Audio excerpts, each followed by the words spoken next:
Good evening, this is Kuro. Got a clan battles game. This is Engage, going over the matchmaking. Montana, Double Des Moines, Salem, Henry, Stalingrad, and Gearing. Cuter is running Montana, Double Des Moines, Salem, Henry, Moskva, and my Shema. The map is Warrior's Path. 3-cap domination, obviously.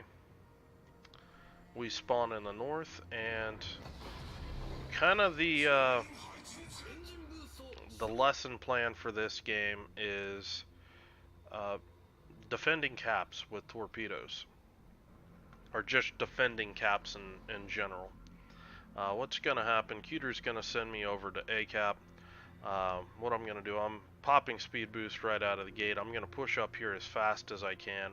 One of the reasons for that is there's a speed advantage from my ship to the gearing. So I'm expecting to get up here and get early spots before this gearing can get up here, get spots on my team. Ideally giving my team an advantage, being able to get shots off from concealment where they can maybe surprise somebody and maybe make some good things happen. The other aspect of it is getting up into the cap is 100% the Shema play style.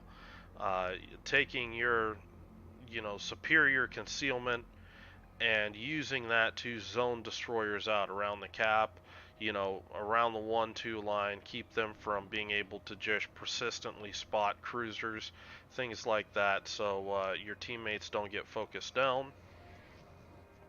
It's all really good things, and you're going to see some of that later on in this game. Excuse me. So again, just on this game, just judging what I'm seeing with RPF, um, I'm seeing that I can take this more risky route, and one of the advantages to taking this risky route is you can end up with some interesting torpedo angles. Here I'm just launching one set of torpedoes, just in case a destroyer decides to YOLO rush the island. It's the end of the season, you're starting to see guys do kind of off the wall stuff. Now, what I like is this torpedo angle. Ships pushing up in this direction or angling to my ships.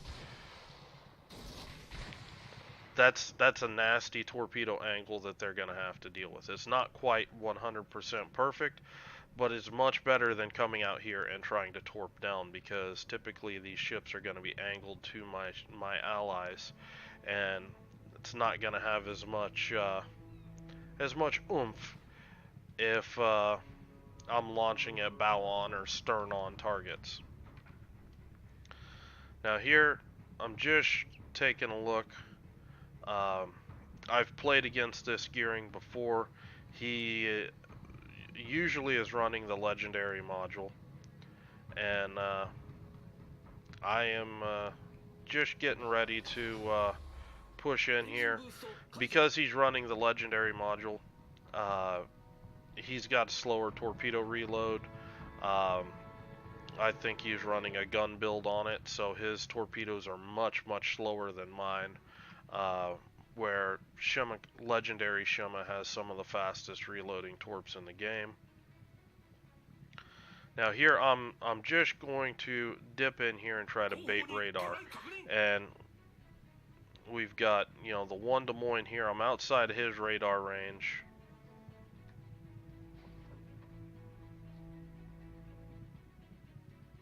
There's the radar finally. And now it's not this Des Moines that actually radared me. There it is. There's the Stalingrad.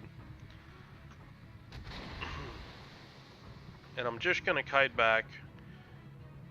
Just make myself a hard target.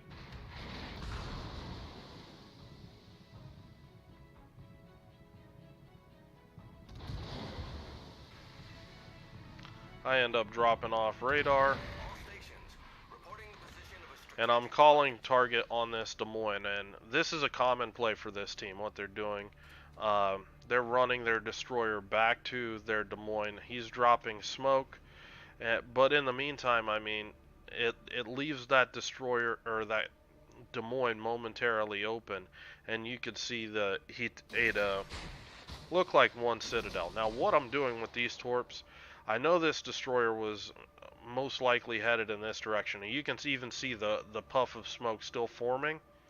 So I know the destroyer's headed this way, so I'm actually launching torps at the destroyer. The reason being, this early in the game, this Des Moines has hydro. Torps on a hydro cruiser are usually absolutely worthless. My torpedoes have a better chance at actually hitting just an RPF destroyer. I do get radar detected, torpedoes, but I'm just gonna hang out in the cap just the extra couple seconds, and gonna kite back now. I know I'm close to the radar range on the Des Moines, and I end up dropping off, and that leaves us with a 2 cap advantage.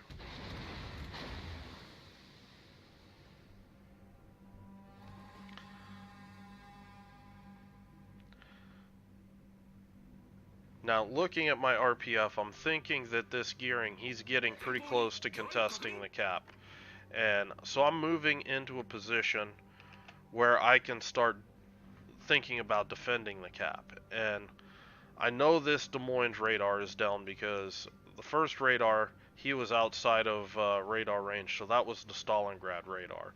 The second one, he radared me from the smoke. His radar is on cooldown, so I'm able to take a more aggressive approach and push up in here, and I have a little window of opportunity to dip in there. Now, this gearing, he's doing the same thing I just did. He's dipping his toe right into the cap, and I see him momentarily, and it lets me know right where this guy's going. And what would I do? Hell, what did I just do? As soon as I capped, I went on ahead and just reversed right back there in the cap. And I do spot this Des Moines momentarily. The Des Moines ducks back into the smoke. Now, this gearing, time is of the essence. He just baited out my Des Moines radar. You see him get spotted momentarily. That was him reversing in. I know these torpedoes are gonna hurt because he's walking right into my trap. And this isn't a okay.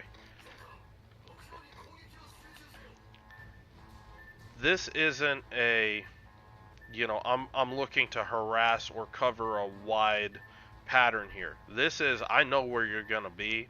I'm looking to kill you. And look at the difference in that spread compared to the earlier spreads where I had torpedoes more spread out in the typical, you know, fan pattern, just combing areas of the sea, looking to maybe get lucky. That's how you use your torpedoes to set up an ambush. Also, notice, look at my angle. By coming out here, this destroyer, he's angling away from the cruisers that are going to shoot at him. So like I said in my other video, use your torpedoes to get a crossfire. Look at the angle. Those torpedoes hit him almost on the broadside. This guy didn't have a chance.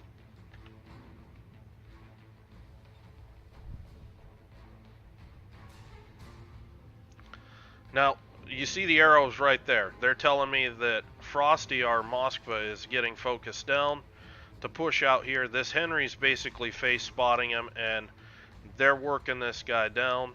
And I'm looking right now there, and what they're going to have me do is lay a smoke column out here. And all I'm looking to do is break line of sight from this Des Moines, from this Henry, on this Moskva, give him some breathing room to repair, recover some HP, and, you know, get better, basically. So, ideally, have your speed boost active. You get a little bit extra smoke out of there just because you're moving faster, and you're going to see this Henry's he's just gonna stop firing, and he's gonna stop firing because he's got nothing to shoot at. But the flip side is, I'm not in the smoke. I'm pushed up here. I've got this guy spotted. My Des Moines gonna push into the smoke, and he's gonna start opening up on this Henry, and we're gonna get some good stuff going here. But this game is always dynamic. I haven't seen this Des Moines, and you know, this driving around here, I should have spotted this guy if he's not hugging this island tight. That's making me think that this Des Moines is rotating back and he's trying to make a play for A. You've got to remember, we're almost at 800 points. Desperation is starting to set in, and the issue is going to be, how are we going to, you know, we still need to defend A, obviously. How to go about that. So what I want to do, I want to drive back in here. I can spot this Henry for a really long way, and there he is. Spot the Des Moines. Unfortunately, the replay doesn't show the indicator.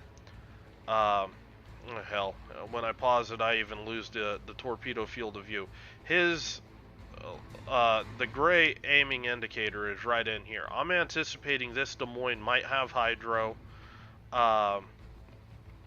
So what I'm gonna do, rather than lay a killing set of torpedoes really tight interlaced in here, where this guy, if he's got hydro, he can just slam on the brakes and stop, I'm going to lay just a pattern right in here and saturate. He's trying to push into this island, and I'm just going to saturate this entire area, denying him the ability to actually push into this island. He's going to have to either turn into my torpedoes, or he's going to eat a bunch of torpedoes if he doesn't have hydro available.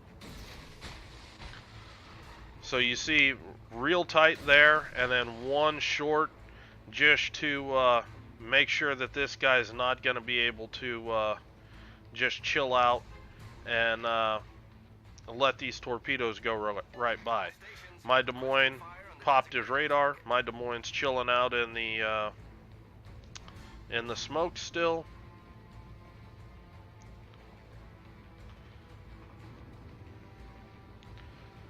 Now this Des Moines, he's caught in a crossfire from two Des Moines plus my torpedoes, and those torpedoes would have cleaned him out, with the exception of my Des Moines got there first. And that's what crossfire is all about, and using, you know, those torpedoes just to completely saturate areas where the enemy would like to be. And if you start doing that, it's gonna be really effective for you. So this game's starting to wind down, so I'm just gonna go on ahead and cut it off here. Just let this game play out. If you've got any questions or comments, leave them below, and I hope you guys are having a good night.